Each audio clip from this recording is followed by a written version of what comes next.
manusia itu disebut mati ketika dia makan buah itu. Artinya, kalau kamu gagal mengasihi aku, kamu akan terpisah dari aku sehingga kamu akan mati. Dan benar, ketika Adam dan Hawa pada akhirnya memilih untuk tidak taat, memilih untuk tidak mengasihi Allah, maka pada saat itu pun mereka terputus dari Allah. Hidupnya Allah tidak lagi menopang manusia itu, sehingga manusia itu terpisah dari hidupnya Allah. Maka manusia semakin lama semakin menua dan mati. Jadi yang membuat kita mati itu apa? Kita terpisah dari hidupnya Allah, dan roh kita tidak bisa menopang tubuh kita lebih lama, maka semakin lama kita pun mati. Jadi kematian itu tidak pernah disebabkan oleh Allah. Kematian itu datang dari diri kita sendiri melalui keinginan kita untuk terpisah dari Allah, melalui kegagalan kita mengasihi Dia. Jadi penyebab kematian itu adalah kegagalan manusia untuk mengasihi Allah. Penyebab mengapa ada kematian itu adalah karena dosa yang dilahirkan dari ketidaktaatan kita kepada Allah. Dan bukti bahwa semua orang berdosa adalah semua keturunan Adam telah mati. Dan tidak ada orang di dunia ini yang tidak mati. Itu membuktikan bahwa semua orang ada di dunia ini adalah orang berdosa. Kalau orang tidak percaya kepada dosa, tanyakan pada dia, mengapa ada kematian?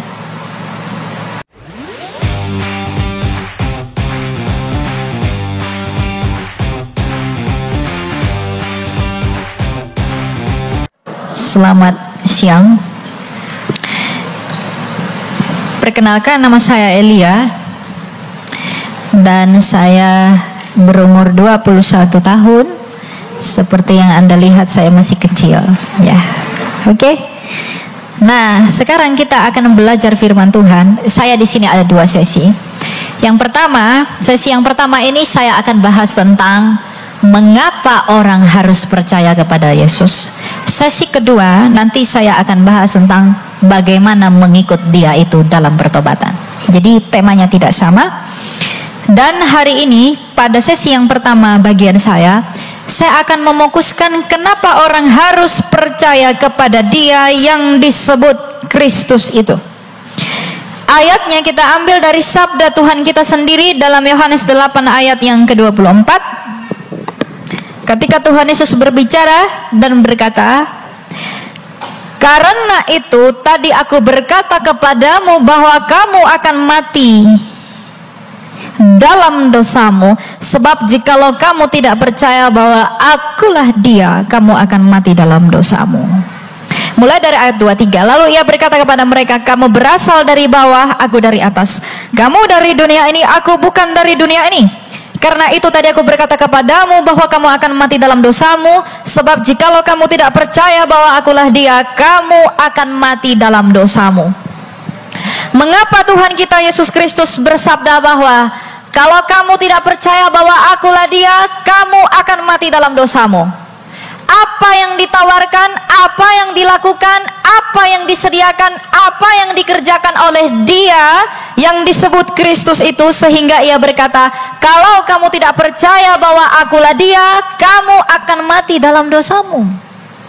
Kita kembali ke tujuan mula-mula. Apakah Anda tahu mengapa Anda ada di dunia ini? Apakah Anda tahu mengapa Anda diciptakan di dunia ini, wahai anak-anak muda? Apakah Anda tahu mengapa Allah menciptakan Adam dan Hawa?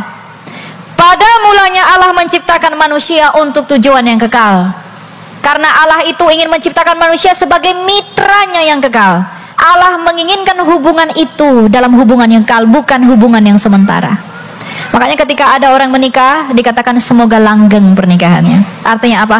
Hubungan itu diharapkan tetap bertahan dan terus menerus. Maka ketika Allah menciptakan manusia, menurut gambar dan rupanya, manusia itu diciptakan untuk tujuan yang kekal di dalam hubungan kasih yang kekal itu. Tetapi ketika Allah menciptakan Adam dan Hawa, Allah mengatakan, aku mengasihi engkau dengan begitu rupa sehingga aku memberikanmu semua yang ada di dunia ini. Semua boleh kamu makan. Dan kasih dari Allah itu harus dibalaskan kepada Allah. Karena kasih itu tidak hanya bisa berjalan kalau dari pihak Allah saja. Maka Allah mengajari Adam dan Hawa bagaimana cara mengasihi aku. Allah mengasihi Adam dan Hawa dengan memberikan semua yang di Eden itu. Tapi bagaimana cara Adam dan Hawa untuk dapat mengasihi Allah? Adam dan Hawa tidak tahu bagaimana cara mengasihi Allah. Maka Allah mengajari Adam dan Hawa, bagaimana caramu mengasihi aku? Jangan makan buah ini. Makanya Kristus pernah bersabda, kalau kamu mengasihi aku, kamu pasti melakukan perintahku. Jadi perintah yang diberikan oleh Allah kepada Adam dan Hawa, jangan makan buah itu bukan sebuah ujian, itu bukan sebuah hukuman atau bahkan pencobaan kepada Adam dan Hawa, tapi itu adalah cara Allah memberitahu manusia, beginilah caramu untuk mengasihi aku. Caramu mengasihi aku adalah jangan makan buah itu. Tetapi apa yang terjadi? Dan ketika Tuhan mengatakan, kalau kamu memakan buah itu, kamu akan mati. Mengapa manusia itu disebut mati ketika dia makan buah itu? Artinya, kalau kamu gagal mengasihi aku, kamu akan terpisah dari aku sehingga kamu akan mati. Dan benar, ketika Adam dan Hawa pada akhirnya memilih untuk tidak taat, memilih untuk tidak mengasihi Allah, maka pada saat itu pun mereka terputus dari Allah. Hidupnya Allah tidak lagi menopang manusia itu, sehingga manusia itu terpisah dari hidupnya Allah. Maka manusia semakin lama semakin menua dan mati. Jadi yang membuat kita mati itu apa? Kita terpisah dari hidupnya Allah, dan roh kita tidak bisa menopang tubuh kita lebih lama, maka semakin lama kita pun mati. Jadi kematian itu tidak pernah disebabkan oleh Allah. Kematian itu datang dari diri kita sendiri melalui keinginan kita untuk terpisah dari Allah, melalui kegagalan kita mengasihi Dia. Jadi penyebab kematian itu adalah kegagalan manusia untuk mengasihi Allah. Penyebab mengapa ada kematian itu adalah karena dosa yang dilahirkan dari ketidaktaatan kita kepada Allah. Dan bukti bahwa semua orang berdosa adalah semua keturunan Adam telah mati. Dan tidak ada orang di dunia ini yang tidak mati. Itu membuktikan bahwa semua orang ada di dunia ini adalah orang berdosa. Kalau orang tidak percaya kepada dosa, tanyakan pada dia, mengapa ada kematian? Tuhan tidak pernah menciptakan manusia untuk dimatikan seperti teologi yang lain. Allah menciptakan kita untuk hidup yang kekal, tetapi kegagalan kita mengasihi Dia membuat kita terpisah dari Dia sang hidup itu, sehingga kita pun mati terpisah dari Allah. Nah, ketika manusia itu jatuh ke dalam dosa, apa yang dijanjikan oleh Allah kepada Adam dan Hawa, Bapak Ibu? Untuk menyelamatkan mereka? Tidak. Apakah Dia menjanjikan kepercayaan? Tidak. Apa yang dijanjikan Allah sejak semula kepada Adam dan Hawa ketika Adam dan Hawa jatuh ke dalam dosa? Allah berjanji, keturunan perempuan ini akan meremukkan kepalamu dan engkau akan meremukkan tumitnya. Jadi yang dijanjikan Allah sejak semula adalah anak laki-laki yang akan meremukkan kepala ular, dan ular itu akan meremukkan tumitnya. Dan sejak saat itulah para nabi bernubuat tentang anak laki-laki ini akan seperti apa. Musa 1200 tahun sebelum Kristus berkata, nanti anak laki-laki itu akan datang seperti aku. Ia akan menjadi pembebas yang sangat besar. Kalau aku pembebasmu dari bangsa perbudakan Mesir, nanti yang akan datang membebaskan kamu dari perbudakan dosa. Allah berjanji kepada Yesaya dalam Yesaya 53 bahwa anak laki-laki yang akan lahir itu nanti akan ditusuk, dan dia akan tersalib di antara dua orang penjahat, dan orang-orang akan membenci dia. Kepada Daud Allah bersabda 1000 tahun sebelum Kristus lahir bahwa nanti Mesias dalam Mazmur 22, anak laki-laki itu akan berseru Eli Eli lama sabachthani ketika tangan dan kakinya dipaku. Allah berjanji kepada Nabi Mika, nanti dia akan lahir di sebuah kandang domba. Allah berjanji kepada Yeremia, dia akan sangat menderita. Dan Allah berjanji kepada seluruh para nabi bahwa anak laki-laki itu akan datang dalam waktu yang singkat. Dan 2000 tahun lalu lahirlah seorang anak yang bernama Yesus Kristus di sebuah kandang domba di Bethlehem dari seorang anak darah Maria. Dan ketika dia lahir, dia menggenapi nubuatan Nabi Mika. Ketika dia dihina orang, dia menggenapi nubuatan Nabi Yesaya. Lambungnya ditusuk, dia menggenapi nubuatan Nabi Yesaya. ketika dia tersalib di antara dua orang penjahat, dia menggenapi nubuatan Yesaya. Ketika dia mati selama 3 hari, dia menggenapi nubuatan Nabi Yunus. Dan ketika dia bangkit dari mati, dia menggenapi janji Allah kepada Adam. Ketika Kristus bangkit dari kematian, apakah arti kebangkitan Kristus itu bagi manusia? Iblis menggunakan mahkamah agama melalui imam besar Kayafas dan Sanhedrin. Mereka menuntut tahta pengadilan Roma untuk menyalibkan Kristus yang mereka benci itu. Artinya iblis menggunakan orang-orang Yahudi demi kebencian mereka kepada Kristus untuk menyalibkan Kristus. Maka digenapilah firman Tuhan bahwa iblis itu akan meremukkan tumitnya dengan menyalibkannya. Tetapi tidak berhenti di situ. Anak laki-laki itu menginjak kepala ular itu melalui apa? Kebangkitannya. Jadi ketika Kristus bangkit, ia ingin memberitahu kepada dunia ini, wahai manusia yang akan mati, sejak semula aku bersama Bapakku dan Roh Kudus menciptakan kamu bukan untuk mati, dan bagaimanapun kamu semuanya akan mati. Tapi kini lihat dan pandanglah kepadaku.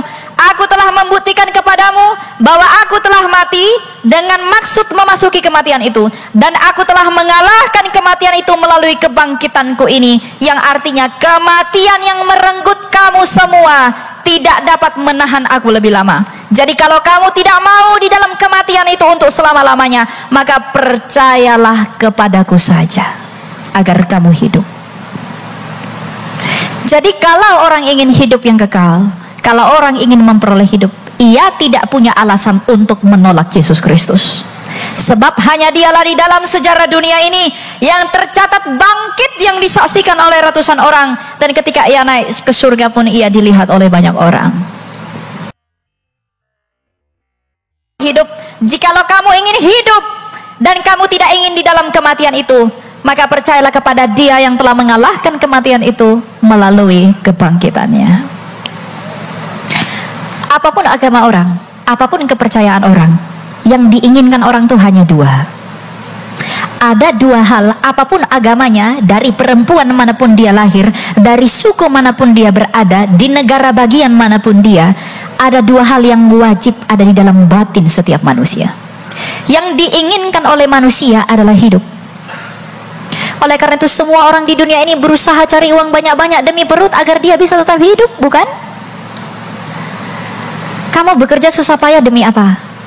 Itu bukan demi uang, tapi demi memperjuangkan hidup melalui uang. Anak-anak muda kuliah sekolah tinggi-tinggi untuk melayakkan hidupnya itu untuk apa? Untuk hidup. Orang punya uang agar bisa diet sehat, panjang umur, tetap awet muda, tidak perlu tanam benang dan lain sebagainya. Karena dia ingin hidup. Kalau yang diinginkan orang itu adalah hidup, dan yang ditakuti manusia adalah kematian. Dan orang di dunia ini, apapun agamanya, apapun kepercayaannya, semua orang berusaha menghindari kematian. Dia sakit dikit pergi ke rumah sakit berobat, biar dia nggak semakin parah dan lalu mati. Orang pergi kemana-mana, hati-hati ya, biar kamu nggak jatuh, karena takut kepada kematian. Yang diinginkan oleh batinmu sebagai manusia adalah hidup, dan yang ditakuti oleh batinmu adalah kematian. Kalau yang diinginkan jiwamu itu adalah hidup, yang ditakuti oleh jiwamu adalah kematian, maka pandanglah Dia, Yesus Kristus dari Nazaret itu, yang telah hidup kembali dan mampu memberikan hidup yang bisa memuaskan keinginan jiwamu, dan telah mengalahkan apa yang ditakuti oleh jiwamu, yaitu kematian melalui kebangkitannya. Makanya berilah kepadaku, sebab aku dapat memberikan kelegaan kepada jiwamu. Jadi keinginan jiwa, keinginan batin manusia itu hanya hidup. Kamu capek bekerja, kamu capek beranak pinak dan lain sebagainya, itu untuk mempertahankan hidup. Tapi bagaimanapun, kita tak akan bisa hidup untuk selama-lamanya karena dosa yang di dalam kita. Maka Kristus Tuhan kita yang mulia itu pernah berkata, di luar aku, kamu tak dapat berbuat apa-apa. Sebab, di manakah Kleopatra yang agung itu? Di manakah Ptolemy? Di manakah pemimpin Raja Media Persia? Di manakah pemimpin Babilonia? Di manakah Pontius Pilatus yang mendakwa Kristus Tuhan kita? Di manakah imam besar Kayafas hari ini? Di manakah pembesar dan pemimpin dinasti Tionghoa? Di manakah mereka semua hari ini? Di dalam tanah. Artinya, kekayaan mereka yang begitu besar, kuasa mereka yang begitu agung, tetap tidak dapat menyelamatkan mereka dari satu hal, yaitu kematian. Karena sampai hari ini mereka masih ditelan oleh bumi. Tapi Yesus Kristus, Dia telah mengalahkan kematian itu. Dengan mengalahkan kematian itu, Dia memberikan anugerah dan belas kasihan yang besar kepada dunia. Oleh karena itu, Rasul Paulus dari Tarsus pernah berkata, oleh karena ketidaktaatan satu orang, kita menjadi berdosa karena kita mewarisi gen nenek moyang kita. Tapi oleh karena ketaatan Kristus sampai mati di kayu salib, kita dibenarkan. Dan yang paling penting, di awal tadi saya katakan kita jatuh ke dalam dosa karena kita gagal mengasihi Allah. Taatnya Kristus mati di kayu salib adalah tanda kasihnya yang berhasil. Artinya kasih Kristus ketika disalib itu, Dia sampai mau mati di salib. Dia berkata, aku datang untuk bukan melakukan kehendakku, tapi melakukan kehendak Bapakku. Ketika Kristus rela mati sampai, kegagalanmu mengasihi Dia digantikan oleh keberhasilan Dia mengasihi Bapaknya. Oleh karena itu, wahai manusia, kamu tak akan dapat memperoleh hidup di luar dari dirinya. Jadi kalau ada anak muda mempersatukan diri dengan orang-orang yang tidak mempercayai Kristus, menjual Yesus demi uang seperti yang tren hari-hari ini, menjual Kristus demi wanita, menjual Kristus demi pria. Apakah wanita yang kau perjuangkan itu, apakah uang yang kau perjuangkan itu, apakah pria yang kau perjuangkan itu dapat menolongmu pada hari penghakiman yang menakutkan itu? Tidak akan pernah bisa. Sebab siapakah orang kaya yang tidak mati? Siapakah orang baik yang tidak mati? Siapakah orang cantik yang tidak mati? Siapakah orang tampan yang tidak mati? Artinya, apapun yang kau miliki di dunia ini tak akan dapat menolongmu dari tawanan kematian yang mengintai kamu. Maka benarlah sabda Tuhan kita Yesus Kristus yang berkata bahwa memang kamu tak dapat berbuat apa-apa di luar aku. Jadi kalau tujuanmu untuk hidup, bukankah kamu sedang berlelah? Bukankah kamu sedang berjuang demi hidupmu, anak-anak muda? Kamu sekolah, capek, bekerja, apa segala macam. Apa yang kau inginkan? Apa yang kau kejar? Bukankah hidup yang kau mau? Kalau kamu tahu bahwa hiduplah yang kau mau, hidupmulah yang sedang kau perjuangkan, dan kita tahu bahwa kita tidak akan dapat mencapai kekekalan itu, maka apakah alasanku untuk menolak Dia yang telah hidup kembali dari kematian itu? Tidak ada. Tidak ada alasan bagi manusia untuk menolak Yesus selain daripada kesombongannya. Tidak. Banyak anak muda yang berkata, adulah di luar Yesus tidak apa-apa lah, yang penting berbuat baik, yang penting. Siapakah orang paling baik yang kau kenal yang tidak mati? Adakah perbuatan baik di luar Kristus? Mungkin ada yang mirip, tapi ingat, itu tidak lahir dari kesucian. Itu lahir dari noda. Ada ajaran-ajaran yang mirip dengan ajaran Yesus Kristus, tapi ingat satu hal, ajaran mereka yang baik itu, yang mungkin mirip dengan Yesus Kristus, itu tidak dapat membenarkanmu karena itu bersumber dari Dia yang berdosa. Tapi ajaran-ajaran Kristus mampu membenarkan kita karena Kristus sendiri adalah yang suci. Apa buktinya Dia suci? Dia tidak mati untuk selama-lamanya. Karena kematian, upah dosa adalah Roma 6 ayat 23, upah dosa adalah maut. Dan bukti bahwa Kristus itu tidak berdosa, Dia tidak ada di dalam maut itu. Jadi ajaran Kristus itulah yang mampu, bukan hanya mampu membuat kita berbuat baik di dunia ini, tapi mampu membenarkan kita. Oleh karena kebenaran Dia di dalam anugerahnya yang sangat kaya itu. Jadi jangan cari ajaran di luar Kristus. Tidak ada. Ada yang baik mirip-mirip, hanya ada yang mirip, tapi itu tidak dapat membenarkanmu di dalam kesucian dari sumber ajaran itu. Jadi jangan lepaskan Tuhanmu. Siapa yang bilang amin tadi? Ya. Hanya satu orang tadi yang ngomong. Ya, saya berharap kita bertemu kembali di dalam pengadilan Tuhan ya.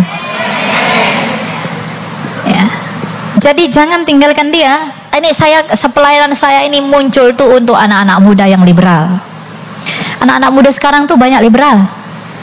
Ngapain saya percaya Yesus, yang lain juga ajarin yang baik? Iya. Itu cara terhalus iblis untuk menipumu. Sebab iblis pun menyamar sebagai malaikat terang.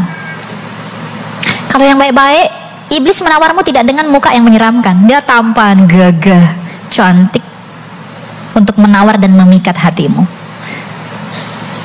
Mereka melakukan perbuatan baik di dalam maksud yang jahat. Jadi berhati-hatilah. Rasul Paulus kepada jemaat di Kolose berkata, jangan kamu mau ditawan oleh filsafat yang kosong.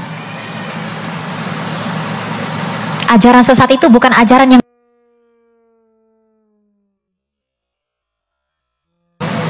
makanya barang palsu itu bukan yang beda. Artinya orinya merah dia jadi kuning. Enggak, dia tetap merah. Jadi kalau berkata bahwa di luar Yesus ada keselamatan, di luar dia ada keselamatan. Kalau Anda berani mengatakan di luar Yesus ada keselamatan, tunjukkanlah satu pribadi yang telah melakukan seperti yang Kristus lakukan itu, yang mati dan bangkit dalam sejarah dunia. Tidak ada.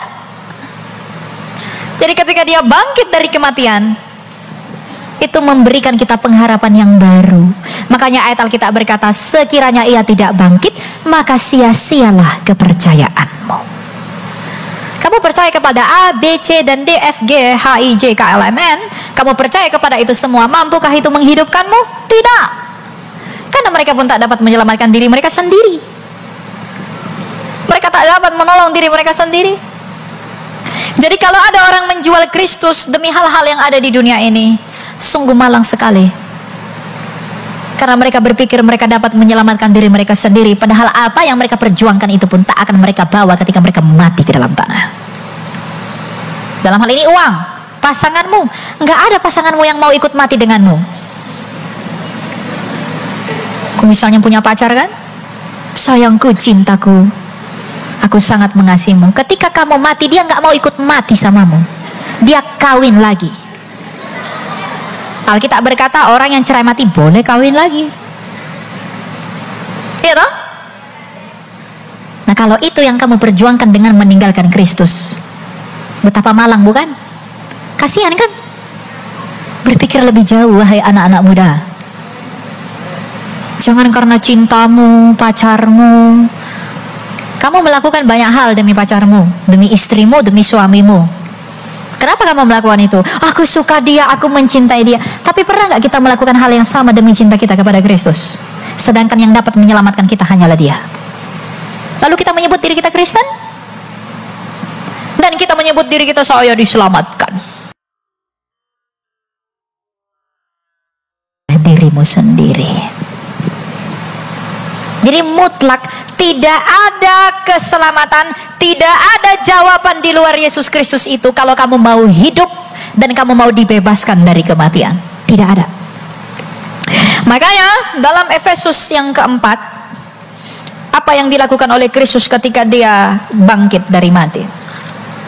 Efesus 4, itulah sebabnya dikatakan, tatkala ia naik ke tempat tinggi, ia membawa tawanan-tawanan, ia memberikan pemberian-pemberian kepada manusia. Bukankah ia telah naik berarti bahwa ia juga telah turun ke bagian bumi yang paling bawah?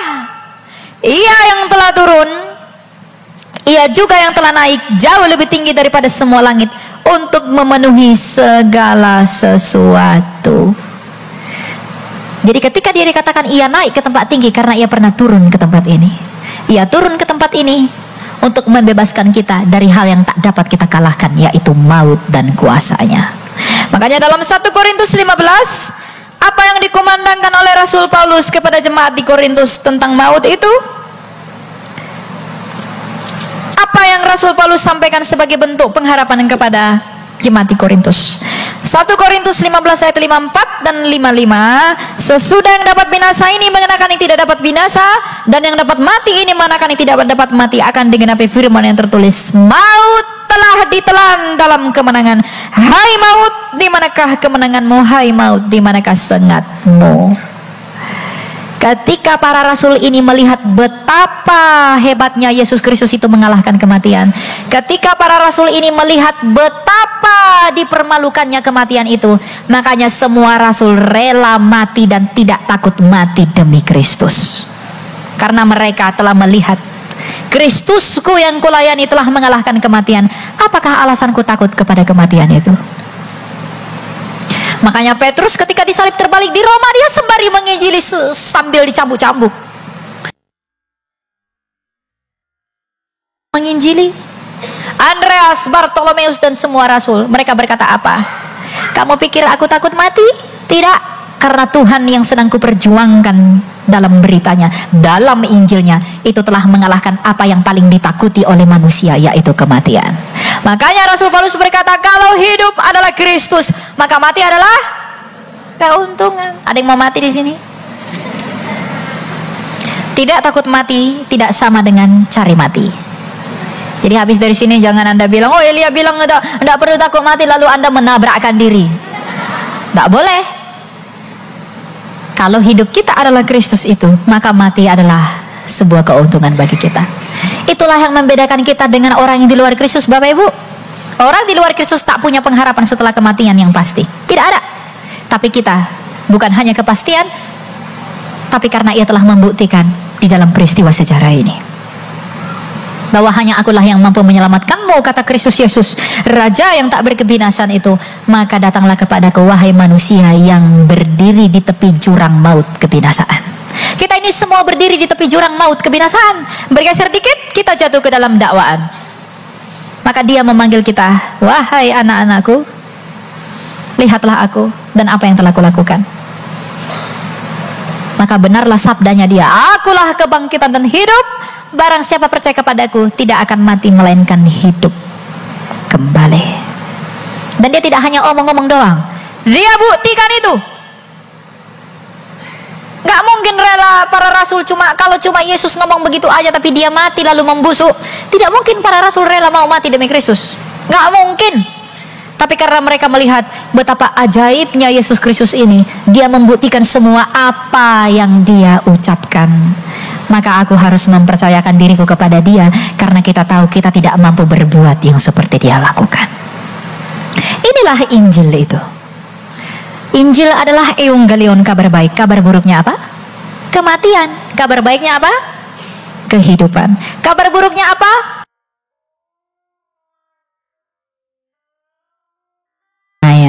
Makanya ketika Kristus mati di kayu salib, tirai yang menghalangi ruang kudus dan ruang maha kudus dirobek oleh Kristus. Artinya tidak ada lagi pemisah antara Allah dengan manusia di dalam kurban Kristus yang sempurna. Makanya kita bisa menyebut dia sebagai Bapa. Ada nggak di luar iman kita yang bisa menyebut Allah sebagai Bapa? Tidak ada. Anda diberi privilege untuk menjadi anak-anak Allah. Anak-anak Allah, kita disebut anak-anak Allah oleh karena anak tunggal Allah itu. Jadi tidak ada kekayaanmu selain daripada kemenangan Kristus itu. Tidak ada. Jadi kalaupun kamu mencari di dunia ini, carilah, tidak apa-apa. Tapi jangan kamu pernah mencari itu lebih tinggi daripada pencarianmu akan Kristus. Sebab bagaimanapun, akhir dari semua kita adalah kematian. Tapi bagaimana nasib kita setelah kematian itu ditentukan apakah aku di dalam dia atau di luar daripada dia. Dan anak-anak muda jangan bilang, aku belum sanggup berpikir ke sana dan aku belum mau, aku masih muda. Ingat, orang lebih muda dari kamu sudah mati. Banyak mati. Aku masih muda, aku belum waktunya berpikir seperti itu. Orang lebih muda dari saya banyak mati loh. Maka berikan jiwamu itu secara pasti kepada Kristus. Nah, kalau kita tahu bahwa hanya Kristus itulah alasan kita hidup, dan hanya oleh karena dia kita hidup, karena ia telah membuktikan itu di dalam apa yang telah dia lakukan, di dalam karyanya, di dalam salibnya, maka sekarang ini marilah kita mempersiapkan diri untuk menyambut kedatangannya, tetap tekun dalam iman, bertanding di dalam penderitaan hingga mencapai akhir yang sempurna. Bukan oleh karena kesempurnaan kita, tapi karena kesempurnaan kasih karunia Allah itu. Saya harap Tuhan, dan nanti bagaimana laku dari iman itu. Kita akan bicarakan itu. Dan sekarang mari kita berdoa. Tuhan Yesus yang bertahta di dalam kerajaan surga, kami bersyukur kepadamu Tuhan untuk segala cinta dan kasih karunia-Mu di mana Engkau mengizinkan kami menjadi umat pilihan-Mu di dalam Injil yang Engkau beritakan. Kami sungguh-sungguh mengakui bahwa memang hanya Engkaulah jawaban dan hanya Engkau yang dapat memberikan kelegaan kepada jiwa kami. Jiwa kami ini mencari hidup dengan upaya kami sendiri. Kami ingin mempertahankan hidup, tapi kami sadar ya Tuhan, kami tidak dapat memperolehnya lebih lama. Oleh karena itu kami mempercayakan diri kami kepadamu. Dan Engkau juga tahu dan kami pun sadar bahwa jiwa kami takut sekali dengan kematian. Oleh karena itu Engkau telah membuktikan di dalam kebangkitan-Mu bahwa Engkau telah mengalahkan kematian itu. Yang dengan demikian tidak ada keraguan bagi kami untuk mengikut Engkau jikalau kami mau diluputkan dari kematian itu. Ya Tuhan, kami bersyukur mengetahui dan mengenal bahwa Engkau adalah Allah yang menyelamatkan kami. Dan kami bersyukur bahwa Engkau adalah Allah yang penuh rahmat, cinta dan kasih karunia. Di atas segala permohonan kami itu, kami juga memohon bahwa kami adalah anak-anak-Mu yang tidak pernah luput dari kesalahan dan dosa. Ajarilah kami dan tolonglah kami untuk dapat mengasihi-Mu dengan sungguh-sungguh ya Tuhan, sebagai bentuk ungkapan kasih kami atas keselamatan yang telah Engkau anugerahkan bagi kami.